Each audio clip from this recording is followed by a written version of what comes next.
Hi, it's Hope and welcome to the video. This, as you can tell by the title and the thumbnail, are going to be these books self-destruct in 12 months. And this video idea, I think, was originally created by Becca from Becca and the Books. Although, do not quote me on that, but I do think it was. And essentially, this is where you have a list of books that if you do not read within 12 months, you will unhaul. And typically it's 12 books, but I have 7 here because, well, I only own about 100 and some books. And I think only about 30 of those-ish are unread. So, like, this was kind of hard to figure out. But honestly, there's some books that I own, I'm looking at the stack here, that I'm honestly like, I might never read these books. So I will go through the lists of the books, and essentially I will re-look at this video in a year's time, and essentially, if I haven't read these books by, let's say, sometime in December of 2022, I have to unhaul them. And honestly, I have only done one unhaul in my life, so this is going to be interesting. So, I have 2 books that are a part of the same series, and if I don't read book 1, I obviously have to get rid of both book 1 and 2, but I'm kind of including them as one, and that is Starters by Lissa Price and Enders by Lissa Price. And essentially I will just read Starter's description. I honestly haven't read this description in forever, but Callie lost her parents when the Spore Wars wiped out everyone between the ages between 20 and 60. She has her little brother Tyler go on the run, living as squatters with their friends Michael and fighting with renegades who could kill them for a cookie. Callie's only hope is Prime Destinations, a distributing place in Beverly Hills run by the mysterious figure known as the Old Man. He hires teens to rent their bodies to enders, seniors who want to be young again. Callie, desperate for the money that will keep her, Tyler, and Michael alive, agrees to be the donor. But with the neurochip they place in her head malfunctions and she wakes up in the life of her renter. Callie soon discovers that her renter intends to do more than party and that Prime Destination's plans are more evil than they imagine. And these books I got secondhand off of a local Facebook marketplace, so they were kind of like a wild card almost, because it was like, I think it was like 5 books for like $10, so I think I paid $2 a piece for these, and that does sound really interesting, but part of me does feel like this will be like the typical, like, 2012 dystopian, because it is a 2012 dystopian, and I'm a little bit nervous for that. Also, I have had this on my shelf for, what, over a year and a half? And I have never put it on a TBR. I've never thought of reading it. So, these are the first 2 books. Unfortunately, if I do not read these within a year, I will be getting rid of them. The next book is a book that I got from Book Outlet, and that is The Falling Between Us by Ash Parsons. And this essentially, we follow 15-year-old Roxine Stewart as her boyfriend got popular in his music on YouTube and now has been signed to a record label, and a few months into his career he goes missing, and I think that's basically it, and like she has to figure out why he went missing, like was it suicide, an accident, or like all of that. And it sounded interesting when I bought it. Now, not as much. I did only pay like $3 for it, so I'm not as worried if I have to get rid of it or anything, but I do really want to read it. I love the cover. I love the cover for some reason. But honestly, like, it kind of feels like it's like a contemporary, maybe slightly thriller as to what actually happened to her boyfriend. And yeah, I have no idea what to... I've never heard anything about this book, like, from anybody, so if you've read this, let me know. If you've read any of these, let me know your thoughts on them. So the next book doesn't have a dust jacket because I bought it used at a secondhand book sale for like $1 or $2, and that is Along for the Ride by Sarah Dessen, and I'm just going to read the Goodreads thing because, well, there is no dust jacket with the description. So yeah, I also don't know if I'm holding this the right way. Now I'm holding it the right way. So it's been long since Auden slept at night, ever since her parents' divorce or since the fighting started. Now she has a chance to spend a carefree summer with her dad and his new family in the charming beach town where they live. A job in a clothes boutique introduces Auden to the world of girls. They talk their friendships, their crushes. She misses out on all that, too busy being the perfect daughter to her demanding mother. Then she meets Eli, an intriguing loner and a fellow insomniac who begins her guide to the nocturnal world of the town. Together they embark on parallel quests. For Auden to experience the carefree teenage life she's been denied, and for Eli to come to terms with the guilt he feels for the death of a friend. Now that does sound like something I like, but this book was published in 2009, so over 12 years ago. And I don't know if it will hold up. I'll probably end up putting the dust jacket, like the book cover actually on top of this, so I'm just not holding up this, but this is one, again, I think I bought it because I recognized the title and was just like, might as well, and I'm interested in it. I feel like it would be the perfect summer read, so if I don't read it next summer, I probably will never read it.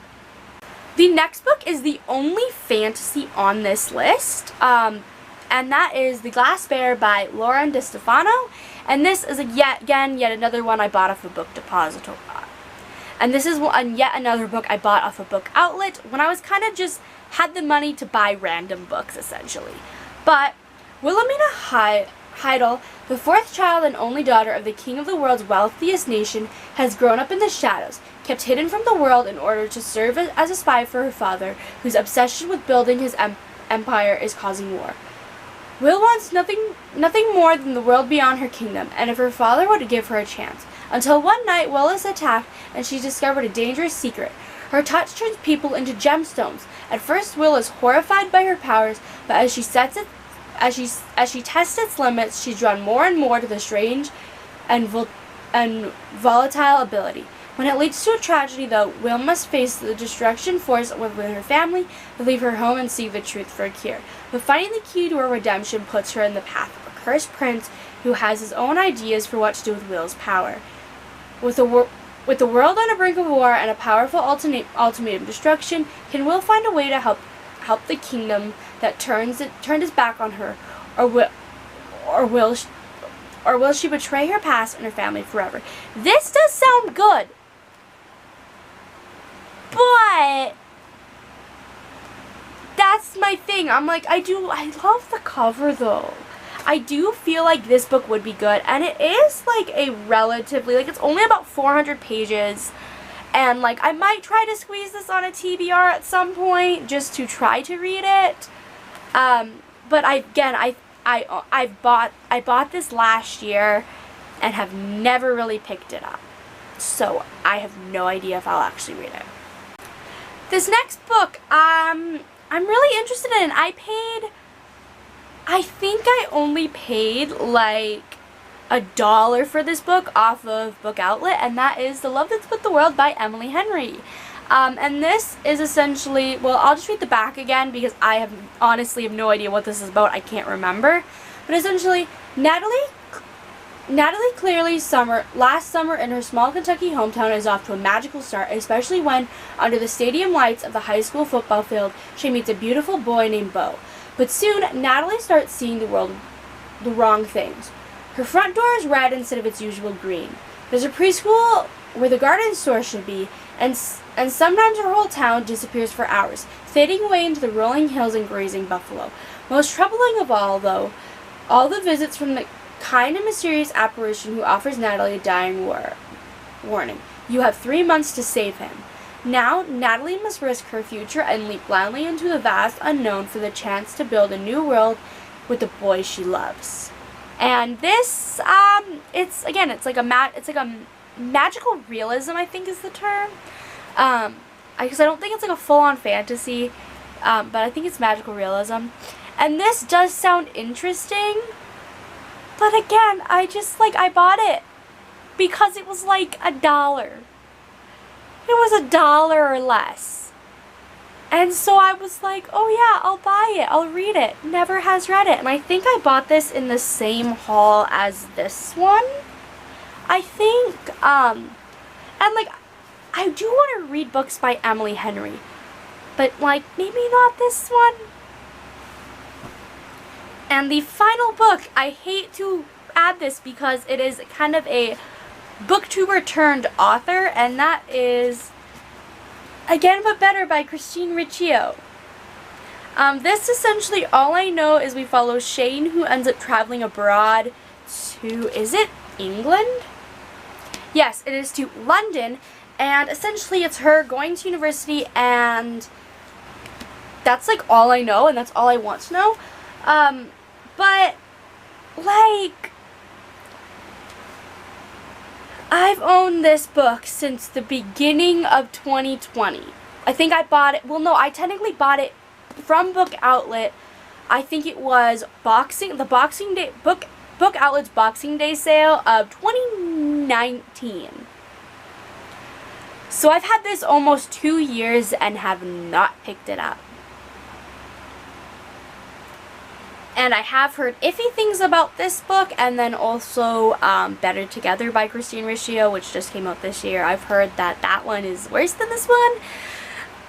In all honesty, I'm being 100% honest, and I don't know if I'm interested. I remember when Christine first announced on her YouTube channel that she was writing a book, and I was like, oh my god, you can go from being a booktuber to writing? Okay. And then the announcement, the book being released, I was like, I want to get my hands on that book and read it, because it was released right around the time I really heavily started reading. And then I got my hands on the book, and said book has been sitting on my shelf for almost 2 years. Yeah, this is my oldest unread book besides, I think, 2 Harry Potter books. And that's because I am debating if I want to finish that series or not. Part of me saying no. Those are probably also books that are on this list, but, which would be, no,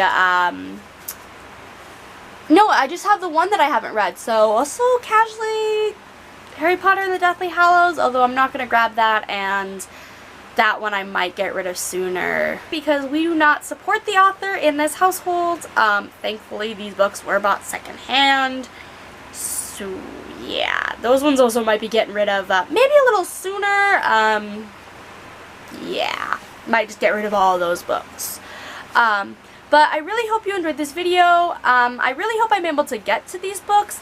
Let me know if you've read any of these books and what your thoughts are on them. Because I kind of, maybe if I hear some good things in the comments, I might pick up one of these books sooner. Or if I hear negative things, I might just immediately put it in the unhaul pile. But I really hope you enjoyed this video. I've already said that. I really hope you enjoyed this video. I really hope I see you at my next video, because this obviously is one of my 12 days of Bookmas videos.